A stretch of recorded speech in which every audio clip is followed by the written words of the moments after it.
ye splendid folk, welcome to Stace and Barry in the morning. We're drinking tea and maybe some coffee, depends how much we slept last night. I haven't been sleeping well 'cause work is stressful, but who cares 'cause we're geeks tonight. Hi. I tried and then I petered out. I'm really sorry. Hi, I'm Stace. And joining me on this comfy Saturday morning sofa is my good friend and slightly poorly friend, Barry. Yes. And not sleeping partner, because just listening to the verses and stuff, people could get the wrong idea. If it's sleeping partner, it's more like Morecambe and Wise sleeping partners, where we've got like separate beds and like pajamas and stuff, and we kind of have and nightcaps. Nightcaps, and a bit like Bert and backtrack on that one. Backtrack on that one. Yeah. Yeah. Is it like Joey and Ross in Friends having a casual nap on each other on the settee? Yes. That's exactly what it's like. Yeah, we should really get beds and sleep in those. That's probably why we're not sleeping very well. Yeah, I was just about to say, if someone wants to do some fan art of Stace and I sleeping together, then I thought that just was wrong. Oh my god, please don't do that. please don't. Oh no, unless it's like super wholesome and we're both like, there's like, those separator things you get when you go to a hotel and they've only got a double bed, but there's two people who are clearly not boinking, and they give you that thing that goes down the middle of the bed that just makes life awkward, really, because nobody's small enough to put one of those in the middle and then be comfortable in a bed. But yeah. Don't do fan art of us in bed together. But do fan art, because that's exciting. Yeah. But fan art's great. Yeah, but of us doing wholesome things like, eating breakfast fully clothed. Yeah. Yeah. It's almost like you thought about that you were just going to say, like, us eating breakfast, and then you suddenly had a mental, like, backtrack to go, better make sure that I say with clothes, because that's open to interpretation. Well done, ye. Yeah, because some people, they sleep in the nod and then they get out of bed and they're like, I'm just going to eat some breakfast while I'm, shirt cocking it. So these things happen. Okay. I sleep with so many pyjamas on, it's almost ludicrous. Anyway, how are you, Barry? I'm great. I sleep in a bear onesie. Hey-oo. In a bear onesie, or is that a euphemism for naked?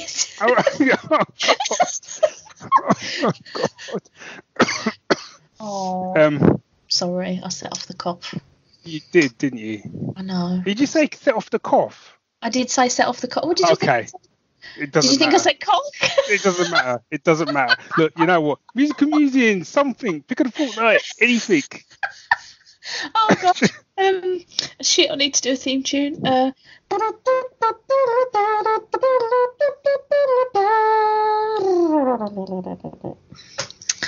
thought I'd end that the same way that like the Archer theme tune ends. Having never listened to the Archers, I'll have to take your word for it. No, not the Archers. You know the TV show Archer? That's Archer. Oh, yeah. I see what you did there. Yeah, see? I don't know which segment I introduced, so I'll let you go first. I said choose one. So shut up. Stop making me do things. You know what? I'm going to choose, because normally we save this to near the end, so I'm going to have it at the beginning because it's the top of my list. And that's musical musings. Woohoo! Yeah, boy. Cool. We sound excited. Jeez. So let me break it. My boo-boos louder. Yeah. So just to kind of recap, I've been off work with the flu, which has now turned into like a 2-week cough. So I'm not sounding quite myself at the moment. So apologies. So I'm going to keep my sentences short and clipped so you don't get loads of coughing, or at least it's not going to make my editing 3 times as long because I have to edit myself out coughing. And breathe. Yeah, so my musical musing. This is a track from an album, of course it is, that I've been waiting to. I haven't been able to find this for like years, because this comes from an old. It is an old TV show now, even though it came out in 2010. And the show was called Human Target. Have you heard of it? I have not. See, I could have done an educated Stace in one. Oh, sorry. But so, Human Target it's loosely based on the Human Target comic book, which was put out by DC, which I never read, to be honest. No, I've never even heard of it. And it's basically about a guy called Christopher Chance, who's a kind of like bodyguard and sort of security expert. That kind of he kind of puts himself in harm's way to protect his clients and stuff. And it was second season I thought was awful, but the first season was fantastic. It was almost like a Bond meets 24 TV show. But one of the things that I loved about it was the fact that it was one of the few shows back then where the composer actually did all the music, like with a live orchestra. Ooh. And it's even more exciting when I tell you who the composer is, because the composer was Bear McCreary. Ooh, no, I was going to message you earlier today because the new Child's Play album came out for like the new movie, and that's Bear McCreary, and I was thinking I can't imagine anyone better for doing some spooky atmospheric soundtrack times. The track I've picked is the main theme, and the whole album's on Spotify. Because after the first season, they actually got rid of Bear and brought in another person, which was awful. They actually changed. They actually changed the theme music as well, with little bits of Bear's theme, and it was awful. The theme for the first series is phenomenal. It's just so you can't not listen to this theme and not want to either dive off a cliff whilst there's an avalanche or some sort of explosion whilst being chased by absolute ninjas, or just hang under a helicopter whilst that helicopter is on fire and it's piloted by a ninja, not necessarily one that's abseiling.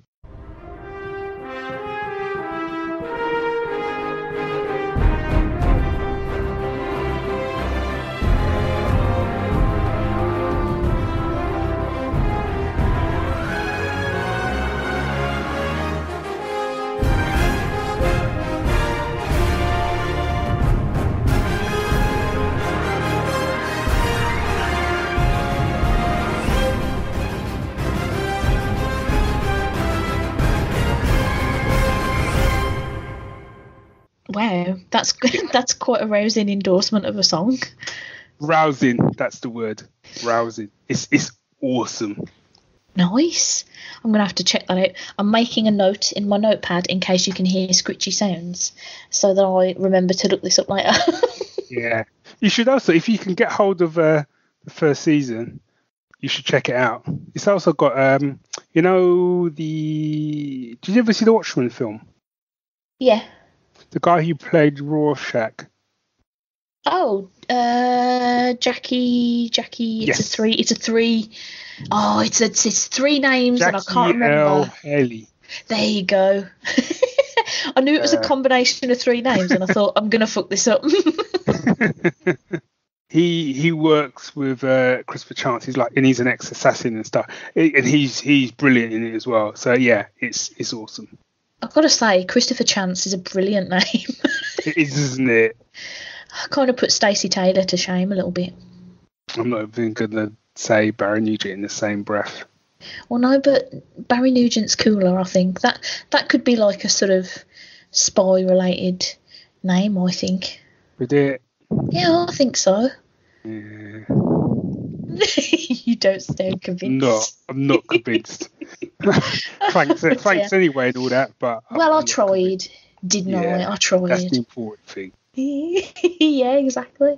I'm going to check that out. My musical musing it's a bit of a weird one, and I apologise in advance for the absolute butchery that is going to come out of my mouth as I try and explain it. Have you heard of the band TWRP, which stands for Tupperware Remix Party? What do you think my answer is going to be? I feel like that's a no. And you'd be right. Mm-hmm. Okay, well, I came to know of TWRP or TWRP or Tupperware Remix Party, however you want to go about saying it, because they did some backing music-y stuff with Ninja Sex Party, which is a band that I've banged on about for like God knows how long. And if you haven't heard me mention them before, you clearly haven't listened to this show enough, because I love them. And last year they released an album called Together Through Time, and it's a really hard album to explain because it's kind of like if Daft Punk made some sweet, sweet loving to like disco music, and they had like a sexy, synthy baby, but then also like some songs on the album, like there's one song called Phantom Racer that sounds like it like fell out of like a futuristic synth rock opera from the future. Like, it's mad. It's such a bizarre album. I can't even explain it. But literally, the opening track on it, Head Held High, has got like the world's most potent bass riff that I think I got pregnant just from hearing it. But the track that I'm picking is called Starlight Brigade, and the reason I'm choosing it now, even though the album came out like last year and there's another TWRP album coming out like next month, is because they just released a music video for it. And like, have you ever had one of those situations where you like a song like well enough, but then you see the music video and all of a sudden it's like the song has taken on a whole new level of fucking amazingness, and now you're like, oh, this is my new favourite thing? That was me with this song, because originally I thought this was one of the weaker tracks on the album, which is not to say that it's bad. It's just that the album is so like mind-blowingly weirdly awesome that, like, you know, some of the tracks have to just be like good tracks, don't they? Yeah. But this, it's like the guy who does the vocals for Ninja Sex Party, Dan Avidan, is doing the lead vocals on this. And it's a big old song about being a person who is watching an intergalactic war happening and then getting a chance to be a part of it and going into space and kicking all kinds of ass with space ninjas and robots and shit. And it's like chock full of like synths and like sexy bass lines, and the animation in the music video is legit one of the best things I've seen for like years. It's by an animation group called Knights of the Light Table, and as soon as I saw this video, I was just like, well, they deserve all the awards. How do I get them awards? It is fucking cracking. It's like a miniature anime movie in space with lasers and robots and ninjas and fighty fights and awesome. Oh god, it's so good, B. And I haven't stopped listening to the song now. Like, I think I might have listened to it about 8 times today. So I think I'm just slightly obsessed with it. Yeah, it's wicked. Watch the video, enjoy the song, have at it.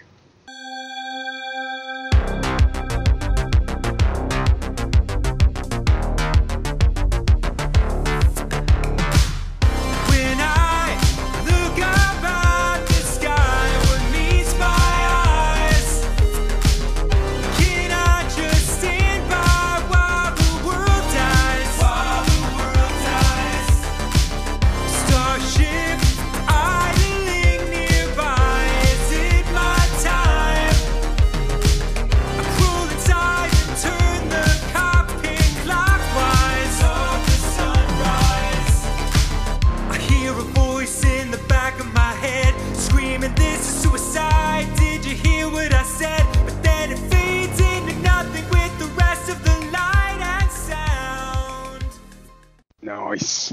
Yeah, boy. Shall we roll on to a lovely little pick of the fortnight? Let's do that. Pick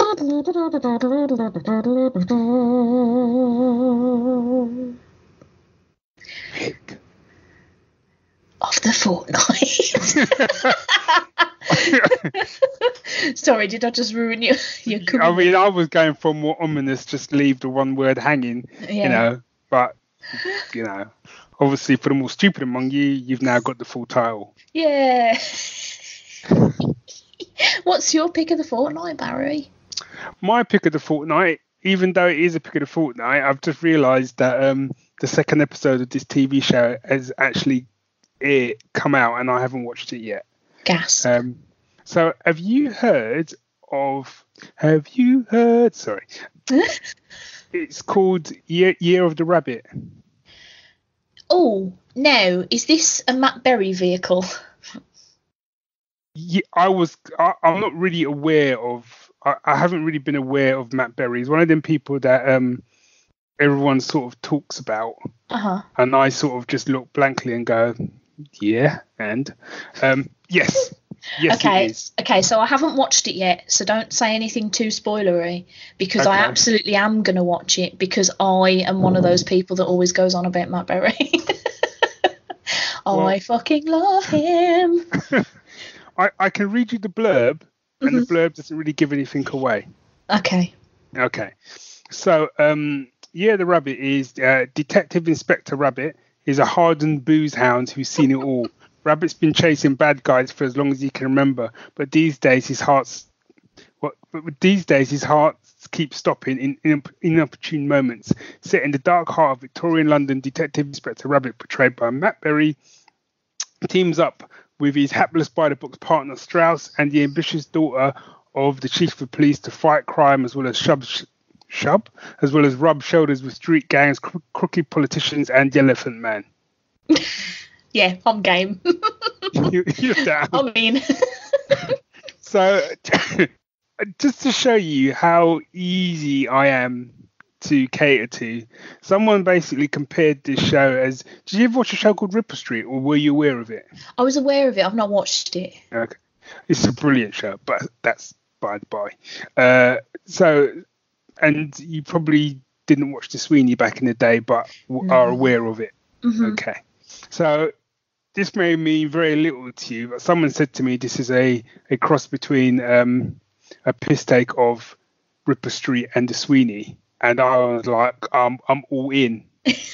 I literally am all in. And I watched the first episode, and I won't say anything, I won't spoil anything other than saying he says one line, which isn't really, to most people, they'll be like, don't really see what's so funny about that, where he just says, I think he says, we're the Met and you're all fucking nicked. And I was just like, I love this show. Oh, it's so good. See, right now, if you love Matt Berry, which you will do after watching any amount of telly with him in, you should definitely check out Toast of London, which I think I might have talked about on here before, where he plays like an actor in London who's not really getting anywhere very fast. But the thing about Matt Berry is his delivery. Like everything he does is very purposeful, but also kind of ridiculous. In fact, there was an advert that he did not long ago for, those shit chicken bits that you get from that. They're called like fridge raiders or something. They're like garbage pieces of chicken that you have as a snack. Like, who eats those? They're so shit. But he did an advert for one, and he was like, filled with protein. I was just like, what am I even watching? This is the best thing ever. That advert is amazing, and everybody should watch it. I'm absolutely going to be all over this imminently because I love him. And I love sort of, like I said, I love shows like I grew up on The Sweeney, so I love to. So it's got that kind of like Sweeney, i.e., sort of rough copper vibe, and it's set in Victorian London. There's some cracking one-liners in it, and I do think it probably suffers a little bit from being what I call pilot episoditis, where it's that sort of first episode, and sometimes the show takes. The first episode to come out, they look at it and they work on it, and usually from then, if you're really going to get into the show from the second episode. Yeah.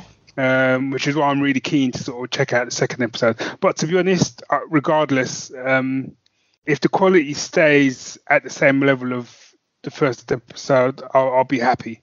Yeah. Oh, nice. Oh, I'm excited to watch that now. Did you ever watch the film What We Do in the Shadows?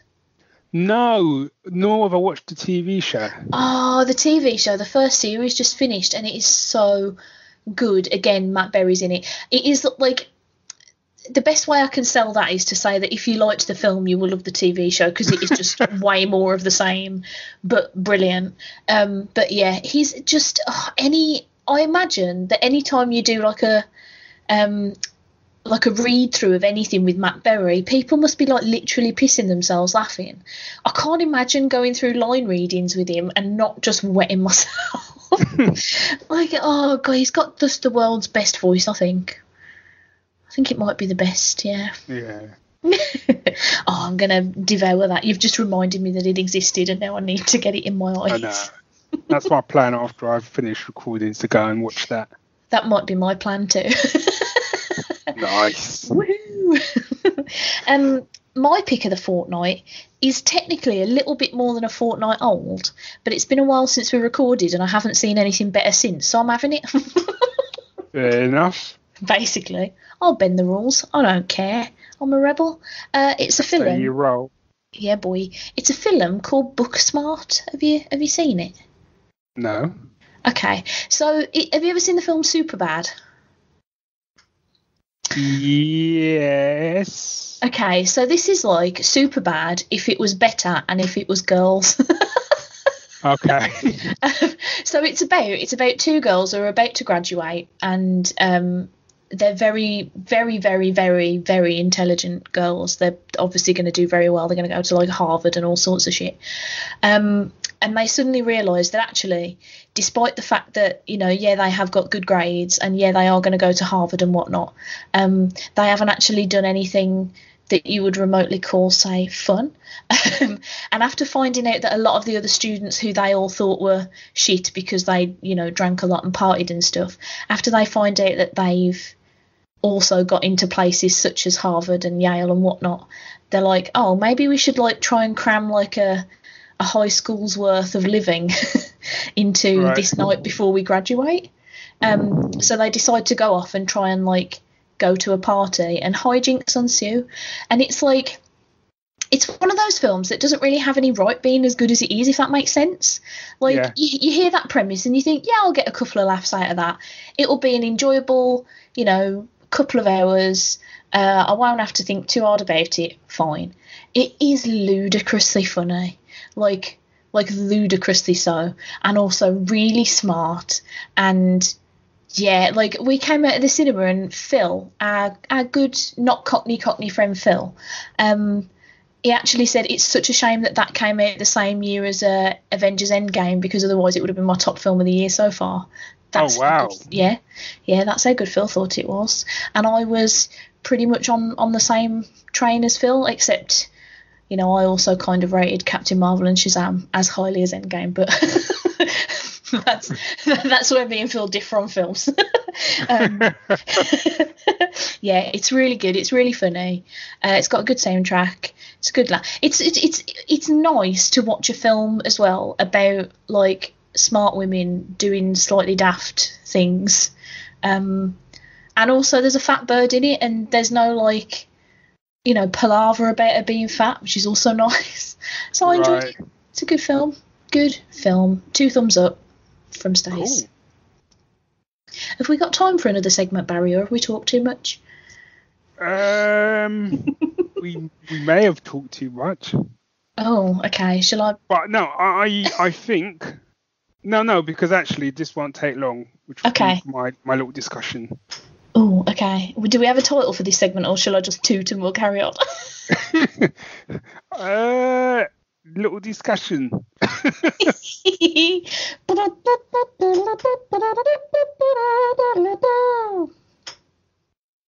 So this new segment, which became a new segment about half an hour ago, has no title yet.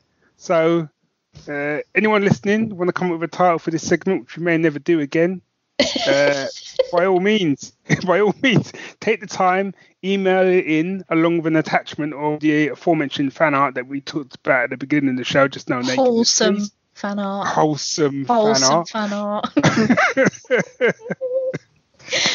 I think that's going to be a new segment called the Wholesome Fan Art Gallery. It's just like loads of wholesome fan art. Yeah, but nobody can see it. This is a podcast. Yeah. So what we want to do is we're just going to pick a quick topic to just have a bit of a discussion, like could be a news piece, could be a comment someone said online, like they think, I don't know, they think flares are coming back into. I don't even know what I'm on about.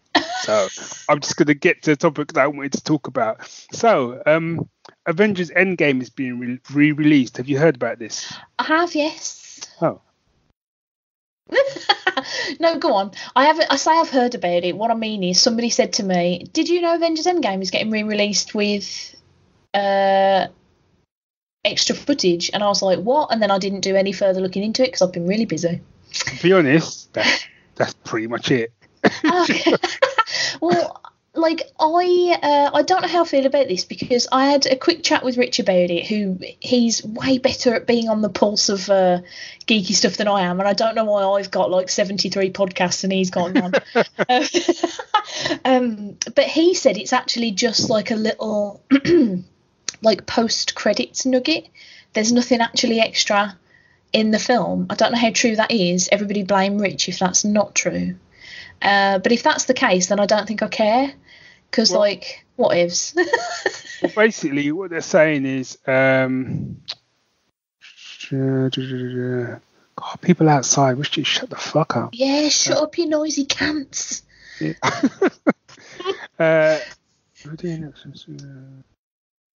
Okay, so the Screen Rant has put out a few more details because they did an interview with Kevin Feige. It is Feige, isn't it? I think so, yeah. Who's like the Marvel head honcho. And he said it's not an extended cut, but there will be a version going to theatres with a bit of a marketing push, with a few new things at the end of the movie. If you stay and watch the movie after the credits, there'll be a deleted scene, a little tribute, and a few surprises, which will be next weekend. See, okay, now I don't like it again because I feel like. And I understand why they're doing it because money is great and I would like more of it if I could. But I feel like this is such an obvious cash grab and such a snub to the people who rush to see the movie first. Yeah. It's a bit of a dick move, actually. Like, I got a bit cross. I'm not going to say about whom, but I got a bit quite cross recently about a Kickstarter campaign that I backed, and I got all the stuff and it was great. And then they launched a second one that's exactly the same as the first one, but you also get a pin badge, and they're not selling the pin badges separately. And I was like, well, now I don't want all of the other stuff again because I've already got it, but I can't have the badge now even though I supported you from the beginning. That's actually really shitty. Yeah. I would literally pay you an extra like $5 for the badge separately. Yeah. But they're not selling it. And that sort of thing bothers me. Like, I know I could probably wait for the Blu-ray for this.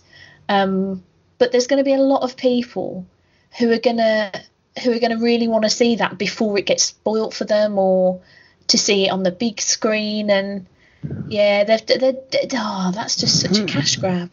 See, to me, it's kind of like, so part of the reason I think they're doing it is because currently they're nearly passing Avatar, which would then make Endgame like the biggest movie since God made the world and filmed it on his little Super 8 camera or something. I don't know. But you know what I mean? It will be like the biggest sort of movie. And I just feel that if that's why you're doing it, it's just a bit of a cheap shot. You know, you've done a film which, okay, I loved. Obviously, there's people who didn't like it, but I mean, I really enjoyed it. I was really happy with it and stuff like that. And it would be different if it was, I don't know, 6 months from now, and like the DVD was about to drop or something, and they suddenly went, do you know what? F it, we're going to re-release it. We're going to do a limited re-release in cinemas. So people can go back, and you didn't get a chance to see it, can go back and see it. Or if you want to go and see it another time before the DVD comes out, you know, cool. But to me, like you said, especially as it's not of an extended cut, they've literally just gone in the back room and gone, do you know what? Yeah, pull out a couple of them scenes. Yeah, just bang them on, mate. Bang them on the end. And I think the fact that they've said there's going to be a deleted scene, a little tribute, and a few surprises. Yeah, the surprises are the thing that's bothering me, because that's going to make people want to go like instantly. Exactly. Because at the end of the day, it could be nothing. Yeah. At the end of the day, a surprise could be Kevin Feige walking out at the end, go, hey kids, hope you enjoyed this special cut of Avengers Endgame. This is the thing, is like with Marvel, like the problem is that it could be something really cool and awesome, like, I don't know, another one of those Captain America instructional videos that would be really funny. Or like a totally different one because he's lived an entirely different life. Is that a big spoiler? Maybe bleep that out. Yeah, do a little bleep on that one, B. But it could also just be like the trailer for Homecoming, because the trailer for Homecoming has got whacking great spoilers for Endgame in it, so they could just slap that at the end and be like, oh, look at this. Couldn't they? I mean, I don't know. I want to know what these surprises are. I know that's kind of not the idea of a surprise, but also as well, like for example, I know we're at 30 minutes now, but I'm gonna get this out. But like for example, they've got all these new shows coming to their Disney streaming channel. I don't believe any of them are being filmed at the moment, but let's say some of them are.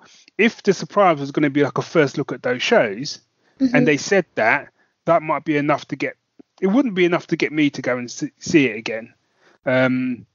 The only reason I would go and see it again is because I wanted to see the film again, not that I wanted to sit through 3 hours and credits just so I can see a 2-minute deleted scene, if we're lucky, a tribute to the Avengers, which is going to probably get released on YouTube like a month later, and a few surprises, which you won't even tell me what they are, all wrapped up in a neat little bow that says you want to be Avatar. I'm like, do you know what? I'll just wait. Yeah, I mean, I'll be honest, I wanted to go and see this movie again anyway. It's just that, as it happens, me and Rich haven't been able to do it through like various illnesses and schedule clashes and whatever. But like, and I might like you were saying, I think I'd be more tempted if they waited a bit and then were like, yeah, do you know what? Let's do a second wave, kind of, you know, pre-Blu-ray, whatever. But I think I don't know, the idea of going to see a 3-hour movie just to get what might be about 20 minutes worth of extra bump is, and bear in mind, this is going to be the kind of extra bump that will be 100% will be on the Blu-rays, and 100% I will never have watched. Like if I buy the Blu-ray, I'm not going to watch these things probably. Yeah. Can't remember the last time I watched some Blu-ray extras. But yeah, it's a weird. It seems like a weird ploy to me to get more money now, which, yeah.